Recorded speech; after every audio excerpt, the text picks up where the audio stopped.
Students, আবার কিন্তু একটা নতুন ক্লাস নিয়ে চলে এসেছি তোমাদের সামনে। তো আজকের ভিডিওর থাম্বনেল এবং টাইটেল দেখে তোমরা বুঝতে পেরেছো যে আজকের ক্লাসটা কিন্তু শুধুমাত্র একাদশ শ্রেণীর ছাত্রছাত্রীদের জন্য, একাদশ শ্রেণীর দ্বিতীয় সেমিস্টারের ছাত্রছাত্রীদের জন্য। তো আজকের ক্লাসটা হচ্ছে ভারতের জল নিকাশি ব্যবস্থা, যেই অধ্যায়টা ছিল একাদশ শ্রেণীর প্রথম সেমিস্টারে ছিল, কিন্তু দুর্ভাগ্যবশত ওই প্রথম সেমিস্টারে কিন্তু এই অধ্যায়টি পড়ানো হয়নি তোমাদের এবং পরীক্ষাও হয়নি। সুতরাং এই অধ্যায়টি যুক্ত হয়ে গেছে সম্পূর্ণ দ্বিতীয় সেমিস্টারে একাদশ শ্রেণীতে। আমি শেষের ভিডিওতে বারবার করে বলেছিলাম তোমাদের যে এই অধ্যায়টি ভারতের জল নিকাশি ব্যবস্থাটা তোমাদের কিন্তু দ্বিতীয় সেমিস্টারে পরীক্ষা হবে। সুতরাং অনেকে আছো যারা এই অধ্যায়টি প্রথম সেমিস্টারে আছে বলে কোনো রকম কর্ণপাত না করে, বা অনেকে জানো না, নিজেদের অজান্তেই কিন্তু এই চ্যাপ্টারটি স্কিপ করে চলে গেছো, তারা কিন্তু সমস্যায় পড়বে। কারণ এই অধ্যায়টি কিন্তু প্রথম সেমিস্টারের অধ্যায় হলেও কি হবে, দ্বিতীয় সেমিস্টারে কিন্তু পরীক্ষা হবে।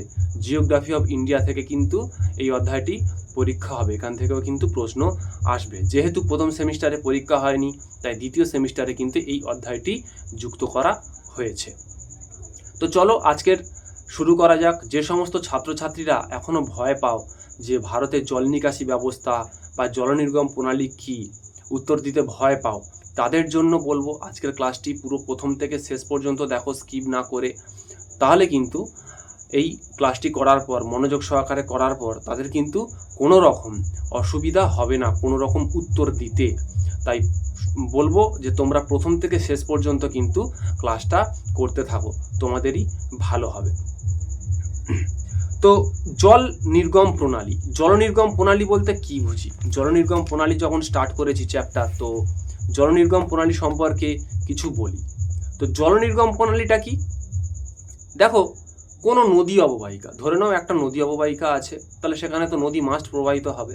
তাহলে কোনো নদী অববাহিকায় একটা নদী তো প্রবাহিত হচ্ছে, তাহলে সেটা কি হয়ে গেল? প্রধান নদী।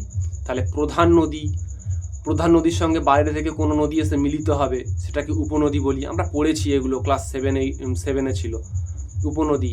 তো প্রধান নদী, তার সাথে উপনদী, উপনদী, শাখা নদী, প্রশাখা নদী, মানে এই যে পুরো একটা স্ট্রাকচার বা একটা জ্যামিতিক নকশা গঠন করে নদী অববাহিকার মধ্যে, সেটাকেই কিন্তু আমরা বলি জলনির্গম প্রণালী।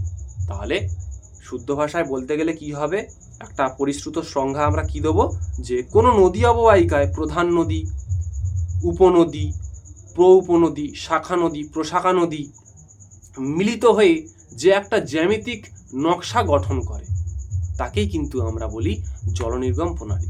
এবং এই জলনির্গম প্রণালীর উদাহরণ হিসাবে আমরা কি কি বলতে পারি? অনেক উদাহরণ আছে, যেমন বৃক্ষরূপী জলনির্গম প্রণালী, অর্থাৎ কি গাছের মতো একটা স্ট্রাকচার তৈরি করে। আমরা দেখেছি একটা নদী, এর ধরে নাও এটা একটা নদী, আমার হাতের একটা নদী, হ্যাঁ, সেখান থেকেই ধরে নাও এটা হচ্ছে কি উপনদী, কোনো নদী এসে প্রধান নদীতে মিলিত হলো, এগুলো সব শাখা বেরিয়ে গেছে, তো একটা স্ট্রাকচার গঠন হলো না, পুরো একটা স্ট্রাকচার গঠন হলো। এই যে পুরোটা যে একটা স্ট্রাকচার, এই পুরো অংশটাকেই কিন্তু বলা হচ্ছে জল নির্গম প্রণালী। হ্যাঁ, আর এটা দেখতে যদি একটা গাছের মতো হয়, তখন তাকে আমরা বলি বৃক্ষরূপী জলনির্গম প্রণালী। হ্যাঁ, তারপর হচ্ছে কি কেন্দ্রমুখী জলনির্গম প্রণালী আছে, সেগুলো কি মানে এগুলো একটা উদাহরণ। কেন্দ্রবিমুখী জলনির্গম প্রণালী, এগুলো একটা উদাহরণ। জলনির্গম প্রণালীর কনসেপ্ট ক্লিয়ার হয়েছে আশা করি। এবার চলো পরবর্তী সংজ্ঞাতে আমরা যাই। তো দেখো, জলনির্গম প্রণালী আমরা পড়লাম, জলনির্গম প্রণালীর আবার কয়েকটা উদাহরণ দেখো উদাহরণ বলতে গেলে যে উদাহরণগুলো আসে, তো সেগুলো হচ্ছে কি দেখো, প্রথমে আমি বলেছিলাম যে বৃক্ষরূপী জলনির্গম প্রণালী। দেখো, এই যে নদী, প্রধান নদী প্রবাহিত হয়েছে, এখান থেকে দেখো অসংখ্য উপনদী এসে মিলিত, উপনদী, উপনদী, শাখা নদী সব মিলিত হয়েছে, হওয়ার ফলে একটা যে স্ট্রাকচার গঠন করেছে, এই স্ট্রাকচারটাকে, এই পুরোটাকে যে জ্যামিতিক চিত্র একটা গঠন করেছে, এটাকেই কিন্তু পুরোটাকেই বলা হয়েছে তোমার হচ্ছে জলনির্গম প্রণালী। এবং এটা দেখতে যেহেতু এই একটা গাছের মতো আকার ধারণ করেছে, দেখো একটা গাছের মতো আকার ধারণ করেছে না, ওই জন্য একে বৃক্ষরূপী, গাছের অপর নাম বৃক্ষরূপী জলনির্গম প্রণালী বলেছে।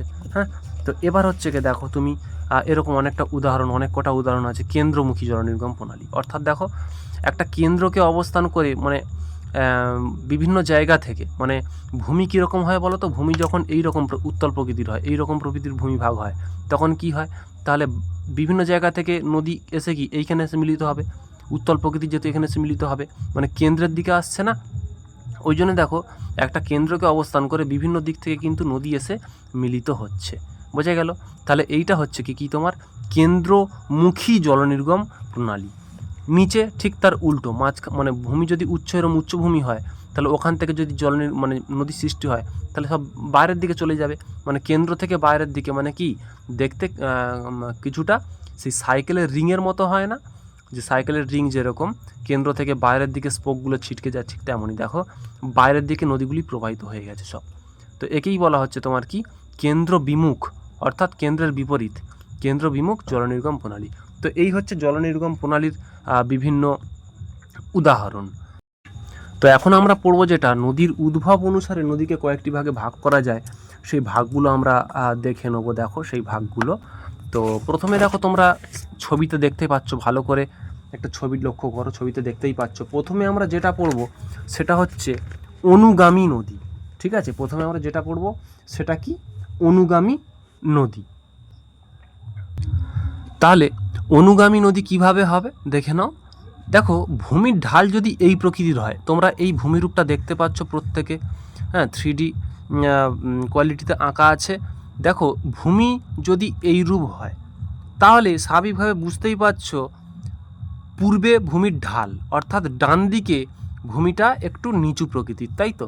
তাহলে স্বাভাবিকভাবে তোমরা একটু ভালো করে লক্ষ্য করো তো, যদি মনে করো এইখানে যদি কোনো জল পড়ে, জলটা কোন দিকে গড়বে, এই দিকে গড়বে নাকি উপরের দিকে উঠে যাবে?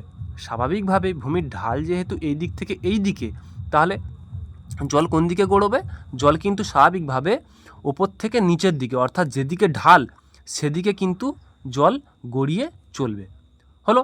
তো এবার হচ্ছে ব্যাপারটা, এই যে ভূমিরূপটা গঠন হয়েছে, এই ভূমিরূপের মধ্যে কিন্তু কোথাও কঠিন শিলা আছে, আবার কোথাও কোমল শিলা আছে, আমরা যেরকমটা পড়ে এসছি। ঠিক আছে, কোথাও কঠিন শিলা আবার কোথাও কোমল শিলা।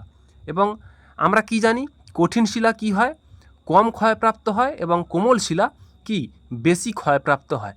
তাহলে এইখানে যে ভূমিরূপটা সৃষ্টি হয়েছে, এই যে ভূমিরূপটা আছে, এখানে কঠিন আর কোমল শিলা মিলিতভাবে যদি অবস্থান করে, তাহলে কোনো বৃষ্টিপাতের জল বলো কিংবা তুষারপাত গলার জল বলো, যখন এর উপরে পড়বে এবং এখান থেকে নিচের দিকে গড়িয়ে চলবে, অর্থাৎ ঢাল অনুযায়ী গড়িয়ে চলবে, তখন কি হবে, কঠিন শিলা কম ক্ষয়প্রাপ্ত হবে এবং কোমল শিলা কি হবে, বেশি ক্ষয়প্রাপ্ত হবে। কোমল শিলা বেশি ক্ষয়প্রাপ্ত হওয়ার ফলে কি হবে, একটা জলাধারা গঠন করবে, অর্থাৎ কি ক্ষয়প্রাপ্ত হতে হতে নরম শিলা ক্ষয়প্রাপ্ত হয়ে হয়ে কি হবে, ছোট ছোট জলাধারা গঠন করবে, জলাধারা গঠন করে একটা নদী খাত গঠন করবে, এবং পরস্পর গঠন হতে হতে ছোট ছোট জলাধারা গঠন হতে হতে যখন বড় আকার ধারণ করবে, তখন কিন্তু কি হবে, তখন কিন্তু দেখতে পাবে একটা মূল নদী তৈরি হয়ে গেছে। ঠিক আছে, যখন ছোট ছোট জলাধারা মিলিতভাবে একটা অনেক বড় জলাধারা গঠন হবে, তখন কিন্তু মূল নদী তৈরি হয়ে গেছে, অর্থাৎ দেখো এরকম একটা মূল নদী তৈরি হয়ে গেছে। এই ছবিটা যদি বুঝতে পারো, তাহলে কিন্তু তোমাদের কোনো অসুবিধা হবে না। এই যে মূল নদীটা তৈরি হয়ে গেছে, এটাই কিন্তু হচ্ছে তোমার কি অনুগামী নদী, এটাই তোমার হচ্ছে অনুগামী নদী।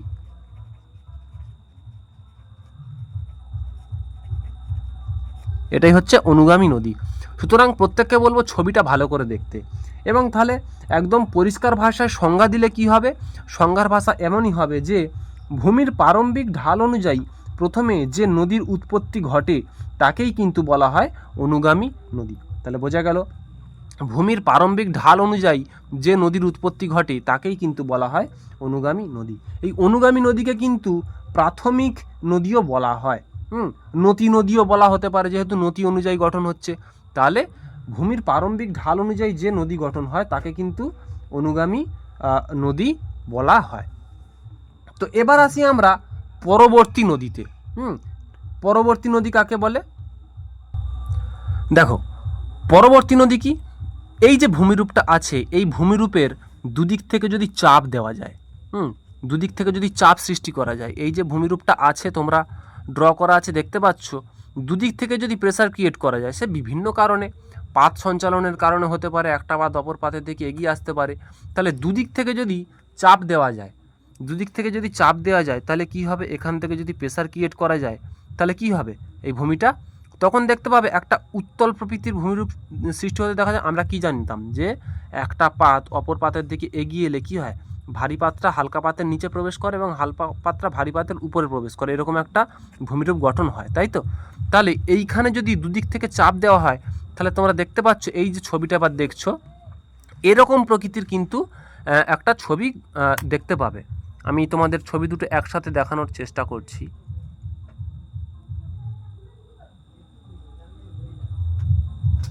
তো এই রকম প্রকৃতির একটা কিন্তু ভূমিরূপ দেখতে পাবে দুদিক থেকে যদি চাপ দেওয়া যায়। দুদিক থেকে চাপ দিলে কিন্তু এরকম একটা ভূমিরূপ একটু বেঁকে যাবে, তাই তো।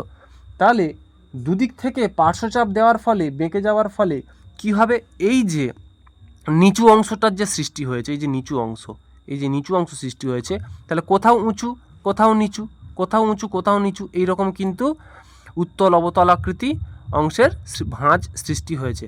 তাহলে এবার দেখতে পাচ্ছ এই যে নিচু অংশ, এই নিচু অংশ থেকে যখন, যেহেতু নিচু অংশ আর এই যে আমাদের প্রধান নদী, বাইরে থেকে কোনো নদী এসে এই নিচু অংশের মধ্যে দিয়ে প্রবেশ করে যখন প্রধান নদীতে মিলিত হয়, দেখো এটা নিচু অংশ, কারণ এটা উঁচু অংশের কাছ থেকে প্রবেশ করতে পারবে না, এটা উঁচু, এটা নিচু, যেহেতু বাইরে থেকে নদী এসে যখন প্রধান নদীতে মিলিত হয় তখন কিন্তু তাকে আমরা বলবো কি, এই পরবর্তী নদী। ঠিক আছে, তাহলে এই নিচু অংশের মধ্যে দিয়ে যখন প্রবেশ করে প্রধান নদীতে মিলিত হয় তখন কিন্তু আমরা তাকে বলবো পরবর্তী নদী। অর্থাৎ এই যে নদীটা, এটা কিন্তু পরবর্তী নদী।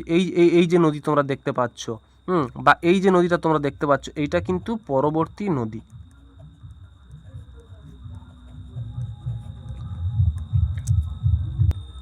তাহলে তোমরা ছবিটা যদি বুঝতে পারো সেক্ষেত্রে পরবর্তী নদীর সংজ্ঞা এইটা দিতে পারো যে অনুগামী নদী সৃষ্টির পর তার দুপাশ থেকে, অনুগামী নদী সৃষ্টির পর তার দুপাশ থেকে যেসব নদী গৌণ ভূমিঢাল ও শিলাস্তরের আয়ামকে অনুসরণ করে প্রবাহিত হয়ে অনুগামী নদীর সঙ্গে আড়াআড়িভাবে মিলিত হয় তাদের কিন্তু পরবর্তী নদী বলে। যেমন গঙ্গার উপনদী সোন, এটা কিন্তু একটা পরবর্তী নদী। এরকম কিন্তু পরীক্ষায় পড়ে যে সোন কি প্রকার নদী, হ্যাঁ, তো সেক্ষেত্রে লিখতে হবে সোন কিন্তু পরবর্তী নদী। গঙ্গার উপনদী সোন কিন্তু একটা পরবর্তী নদীর উদাহরণ। তো এই হচ্ছে ব্যাপার। তো তারপর আমরা আসব বিপরা নদী। ঠিক আছে, বিপরা নদী কি, এই একই স্ট্রাকচারের মধ্যে দেখাবো, এখানে সমস্ত নদী এঁকে দেখাবো। বিপরা নদী, তাহলে দেখো বিপরা নদীটা কি লক্ষ্য করো। তাহলে দেখো প্রারম্ভিক ঢালের বিপরীতে প্রবাহিত হলে সেই নদীকে কিন্তু বিপরা নদী বলা হয়। তাহলে কি বললাম, প্রারম্ভিক ঢালের বিপরীতে যদি প্রবাহিত হয় তখন কিন্তু সেই নদীকে বিপরা নদী বলা হয়। তাহলে এই হচ্ছে কি প্রারম্ভিক ঢাল, এইটা হচ্ছে কি একটা প্রারম্ভিক ঢাল, তাই তো, এটা একটা প্রারম্ভিক ঢাল ছিল। নদী তাহলে কি বলেছে, নদী যখন বিপরীতে প্রবাহিত হবে, অর্থাৎ কি ভূমির ঢাল এই হচ্ছে কি ভূমির ঢাল। তাহলে এখানে যদি জল পড়ে নদী এই দিকে প্রবাহিত হবে, স্বাভাবিক, কারণ ভূমির ঢালটা এই পারে নয়। তাই কখনোই দেখতে পাবে না যে নদী এপার থেকে এপারে প্রবাহিত হচ্ছে, কারণ ভূমির ঢালটা এই পারে নয়। সুতরাং বিপরা নদী বলতে কি বলেছে, যখন ভূমির ঢালের বিপরীতে প্রবাহিত হবে। ঠিক আছে, প্রারম্ভিক ঢালের বিপরীতে যখন প্রবাহিত হবে সেই নদীকে কিন্তু বলা হচ্ছে বিপরা নদী। মানে কেমন, ধরুন এই তো ঢালের বিপরীতে, অর্থাৎ নদী যদি এইরকমভাবে প্রবাহিত হয়, মানে এই দিক থেকে এই দিকে প্রবাহিত হয়, তখন তাকে বিপরা নদী বলা হয়। এবার তোমাদের মাথায় এই প্রশ্নটা আসবে যে বিপরা নদী কিভাবে হয়, কারণ তো ঢাল তো এপার থেকে এপারে প্রবাহিত হবে কিভাবে দেখাচ্ছি। দেখো, যখন দুদিক থেকে প্রেসার ক্রিয়েট করা হলো পার্শ্বচাপের ফলে ভূমিরূপটা কিভাবে সৃষ্টি হয়েছে, পার্শ্বচাপের ফলে এইরকম একটা ভূমিরূপের স্ট্রাকচার তৈরি হয়েছে। তাহলে কি একটা অংশ উঁচু একটা অংশ নিচু, এইরকমভাবে একটা কি ভূমিরূপ গঠন হয়েছে, উত্তল অবতলাকৃতি একটা ভূমিরূপ গঠন হয়েছে। এবার দেখতে পাবে তাহলে এই পার থেকে এই পারে কি করে আসবে, ঢাল তো এই পারে, কিন্তু এপার থেকে এপারে কি করে আসবে। দেখো এই যে উঁচু অংশ আর এই যে নিচু অংশ, আবার উঁচু নিচু এই যে অংশ দেখতে পাবে, এই যে উঁচু অংশটা রয়েছে এইখান থেকে যখন কোনো নদী সৃষ্টি হয়ে প্রারম্ভিক ঢালের বিপরীতে প্রবাহিত হবে। অর্থাৎ এই যে নদীটা, এখান থেকে নদী সৃষ্টি হয়ে কিন্তু প্রারম্ভিক ঢালের বিপরীতে প্রবাহিত হবে। এই দেখো বিপরীতে প্রবাহিত হচ্ছে, এই যে উঁচু অংশ উঁচু অংশ থেকে নদী সৃষ্টি হয়ে প্রারম্ভিক ঢালের কিন্তু বিপরীতে প্রবাহিত হলো, তাই না? তাহলে এই যে নদীটা, একে কিন্তু তখন বলা হচ্ছে বিপরা নদী। তোমরা যদি ছবি ফলো করো তাহলে কিন্তু অবশ্যই বুঝতে পারবে। এইটা তখন হয়ে যাচ্ছে বিপরা নদী। সুতরাং প্রারম্ভিক ঢালের বিপরীতে যখন প্রবাহিত হয় যে নদী, তখন কিন্তু সেই নদীকে বিপরা নদী বলা হয়। তাহলে এই অংশটা উঁচু অংশ, এইখান থেকে এই দিকে প্রবাহিত হচ্ছে যে নদী, সেটাই হচ্ছে বিপরা নদী। কিন্তু প্রারম্ভিক ঢাল কোন দিকে? এই দিক থেকে এই দিকে, কিন্তু বিপরীতে প্রবাহিত হচ্ছে যেহেতু বিপরা নদী। সবসময় দেখবে যে সংজ্ঞাটা জানতে চাওয়া হয়েছে, সেই সংজ্ঞার যে টার্মটা, যে নামটা দিয়েছে, সেই নামের মধ্যে কিন্তু আনসার লুকিয়ে থাকে। তো এই হয়ে গেছে বিপরা নদী। এবার আমরা যেটা আসবো, হ্যাঁ, যেমন বিপরা নদীকে কিন্তু ভৃগুতট নদীও বলা হয়ে থাকে। বিপরা নদীকে কিন্তু ভৃগুতট নদীও বলা হয়ে থাকে। তাহলে এবার দেখো আমরা আসছি যে উপ অনুগামী নদী। উপ অনুগামী নদী কাকে বলে বা উপ অনুগামী নদীটা কি? সেটা হচ্ছে দেখো, ঊর্ধ্বভঙ্গ তৈরি হওয়ার পর অনুগামী নদীর দিকে একটা স্থানীয় ঢাল তৈরি হয়। অনুগামী নদীর সমান্তরালে একটা কিন্তু স্থানীয় ঢাল তৈরি হয়। তোমরা এই ছবিটা ভালো করে লক্ষ্য করো। ঊর্ধ্বভঙ্গ তৈরি হওয়ার পর, মানে প্রথমে একটা ছবি ছিল, তারপর দুদিক থেকে প্রেসার ক্রিয়েট করতে স্বাভাবিকভাবে একটা এরকম ভূমিরূপ তৈরি হয়েছে। তাহলে ঊর্ধ্বভঙ্গ তৈরি হওয়ার পর অনুগামী নদীর দিকে একটা কিন্তু স্থানীয় ঢাল তৈরি হয়। সেখান থেকে নতুন করে একটা নদী সৃষ্টি হয়। নদী সৃষ্টি হয়ে সেই নদীটা কি হয়? আবার পরবর্তী নদীতে মিলিত হয়। তাহলে দেখো, ঊর্ধ্বভঙ্গ তৈরি হওয়ার পর এই যে উঁচু অংশ এখান থেকে এই দিকে চলে গেছিলো, অর্থাৎ ঢালের বিপরীতে চলে গেছিলো, সেটাকে আমরা বলছি বিপরা নদী, তাই তো? আবার এই পারে যে ঢাল তৈরি হয়েছে, তাহলে এখানে উঁচু অংশ, এখান থেকে আবার যখন নদী সৃষ্টি হচ্ছে, নদী সৃষ্টি হয়ে মানে অনুগামী নদীর সমান্তরালে বা অনুগামী নদীর দিকেই প্রবাহিত হচ্ছে। এবং শুধু প্রবাহিত হচ্ছে না, প্রবাহিত হওয়ার পরে কিন্তু সে কোথায় মিশছে? সে কিন্তু তোমার হচ্ছে ওই পরবর্তী, এটা একটা পরবর্তী নদী, এটা তো একটা পরবর্তী নদী, এই পরবর্তী নদীতে আবার কিন্তু মিশে যাচ্ছে। তখন কিন্তু তাকে বলা হয় উপ অনুগামী নদী। তাহলে কি বলা হয়েছে? যে ঊর্ধ্বভঙ্গ তৈরি হওয়ার পর অনুগামী নদীর দিকে একটা স্থানীয় ঢাল তৈরি হয়, ঠিক আছে? সেখান থেকে নতুন করে আবার নদী সৃষ্টি হয়, এবং নদী সৃষ্টি হয়ে কি হয়? একটা পরবর্তী নদীর সঙ্গে, এই একটা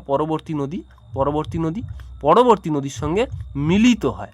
তখন কিন্তু তাকে বলা হয় উপ অনুগামী নদী, ঠিক আছে? তাহলে কি হলো উপ অনুগামী নদী? কোনটা?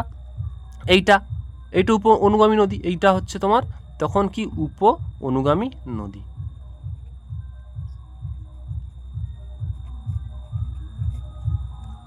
উপ অনুগামী নদী। তো এবার আসি পুনর্ভবা নদী। পুনর্ভবা নদী বলতে কি বুঝি? পুনর্ভবা নদী দেখো, আবারও ছবির দিকে লক্ষ্য করবে ভালো করে। পুনর্ভবা নদী হচ্ছে তোমার কি না, অনুগামী নদীর সমান্তরালে, এই যে অনুগামী নদীর সমান্তরালে গঠিত যে সমস্ত নদী, এবং সেই নদী কি অবশ্যই ক্ষয়চক্রের শেষ সীমায় গঠিত হতে হবে। তাহলে ক্ষয়চক্রের এই সংজ্ঞাটা মনে রাখবে, যে ক্ষয়চক্রের শেষ সীমায় যে নদী গঠিত হয় অনুগামী নদী সমান্তরালে, তখন কিন্তু সেই নদীকে বলা হয় পুনর্ভবা নদী। এবং এই নদী কি হয়? এই নদীর গভীরতা অনেকটাই বেশি হয়। অনুগামী নদী থেকে কিন্তু এই নদীর গভীরতাটা অনেকটাই বেশি হয়। তারপরে আসি পূর্ববর্তী নদী। পূর্ববর্তী নদী মানে কি? যেমন ধরো, যে নদী ভূমিরূপ গঠনের আগে থেকে ছিল, ঠিক আছে? যে নদী ভূমিরূপ গঠনের আগে থেকে ছিল এবং ভূমিরূপ গঠনের পরেও কিন্তু সেই নদী এখনও আছে, তাকে কিন্তু আমরা বলবো পূর্ববর্তী নদী। যেমন ধরো নাও গঙ্গা, শতদ্রু, এগুলো হচ্ছে পূর্ববর্তী নদী। মানে হিমালয় গঠনের আগেও এই নদী ছিল এবং হিমালয় গঠন হওয়ার পরেও কিন্তু এই নদী আছে, এরকম কিন্তু উদাহরণ। তাহলে কি বলবো? ভূমিরূপ গঠন হওয়ার আগেও যে নদীগুলো ছিল এবং ভূমিরূপ গঠন হয়ে যাওয়ার পরেও কিন্তু সেই নদীগুলো আছে, তখন কিন্তু আমরা তাকে বলবো কি? যে পূর্ববর্তী নদী। যেমন হচ্ছে তোমার গঙ্গা হবে, শতদ্রু হবে, এই হচ্ছে কি উদাহরণ। এবার আসি অর্ধরোপিত নদী। অর্ধরোপিত নদী বলতে কি বোঝা হয়েছে? কি দেখো, একটু আমি আঁকবো, দেখে নাও। দেখো, তোমরা ছবিটা দেখলে খুব ভালো করে বুঝতে পারবে যে অর্ধরোপিত নদীটা কি। দেখো, মনে করো এই একটা ভূমিরূপ,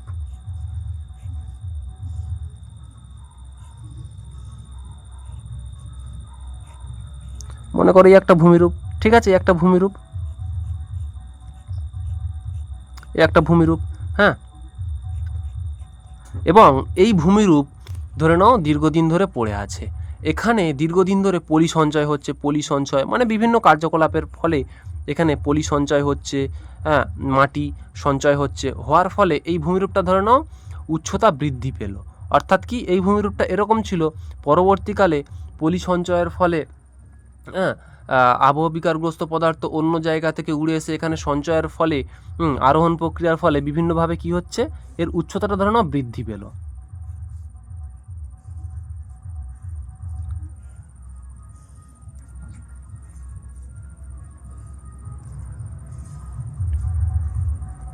তাহলে কি হলো, দেখো আগে এইটা ছিল, এটা হচ্ছে 1 নম্বর ছবি, এটা হচ্ছে 2 নম্বর ছবি, ঠিক আছে। তাহলে আগে এই রকম ভূমিরূপ ছিল, পলি সঞ্চয়ের ফলে, হ্যাঁ, মানে এর বৃদ্ধি পাওয়ার ফলে, ঠিক আছে, মানে এর উচ্চতা বৃদ্ধি পাওয়ার ফলে কি হলো, তাহলে পূর্বের যে ভূমিরূপটা ছিল, তাহলে পূর্বের ভূমিরূপ কোনটা, এইটা পূর্বের ভূমিরূপ। এই যে ভূমিরূপটা ছিল, এই ভূমিরূপটা এখন চাপা পড়ে কি, তার উচ্চতা বৃদ্ধি পেয়ে গেছে, তার মানে এইটা পুরোটা হচ্ছে কি উচ্চতা বৃদ্ধি পেয়েছে। এবার কি হবে, এইখানে যদি কোনো নদী সৃষ্টি হয়, এইখানে ধরে নাও কোনো নদী সৃষ্টি হলো, এখানে যদি কোনো নদী সৃষ্টি হয় এবং নদী সৃষ্টি হওয়ার ফলে নবীন যে ভূমিটা সৃষ্টি হয়েছে, অর্থাৎ এটা তো পুরনো ভূমি, এটা তো ওল্ড, এটা তো নিউ, তাহলে পুরনো যে ভূমিটা ছিল তার উপরে তো নতুনভাবে এই ভূমিটা সৃষ্টি হয়েছে, তাহলে নতুন যে ভূমিটা সৃষ্টি হয়েছে তার উপর থেকে একটা নদী সৃষ্টি হওয়ার ফলে এই নতুন ভূমিটাকে যখন পুরোপুরি ক্ষয় করে দেয়, ক্ষয় করে এই পুরনো যে শিলাস্তর আছে তার উপর থেকে নদী প্রবাহিত হয়, তখন কিন্তু তাকে বলা হয় অধ্যারোপিত নদী। বোঝা গেল? যেমন মধ্যপ্রদেশের সোন নদী কিন্তু এই প্রকার নদীর উদাহরণ। তো এই গেল হচ্ছে কি ক্লাস। আশা করি তোমরা ক্লাসটা প্রত্যেকে বুঝতে পেরেছো। তোমরা এই চ্যাপ্টার নিয়ে যাদের অনেক ভয় ছিল, প্রথম থেকে শেষ পর্যন্ত যদি ক্লাসটা পুরোটা দেখো তাহলে কিন্তু তোমাদের কোনো সমস্যা হবে না। ক্লাসগুলো মনোযোগ সহকারে দেখো। তো চলো, আজকের ক্লাস কিন্তু এই পর্যন্ত, আবার পরের দিন আসবো নতুন কোনো ক্লাস নিয়ে। এখনও পর্যন্ত যারা চ্যানেলটি সাবস্ক্রাইব করোনি তারা কিন্তু অবশ্যই সাবস্ক্রাইব করে দাও, তাহলে তারা কিন্তু প্রতিনিয়ত এরকম গুরুত্বপূর্ণ ক্লাস কিন্তু পেয়ে যাবে, ঠিক আছে। তো চলো, আজকের এই পর্যন্ত, আবার পরবর্তী কোনো ক্লাসে আসবো গুরুত্বপূর্ণ কোনো ক্লাস নিয়ে।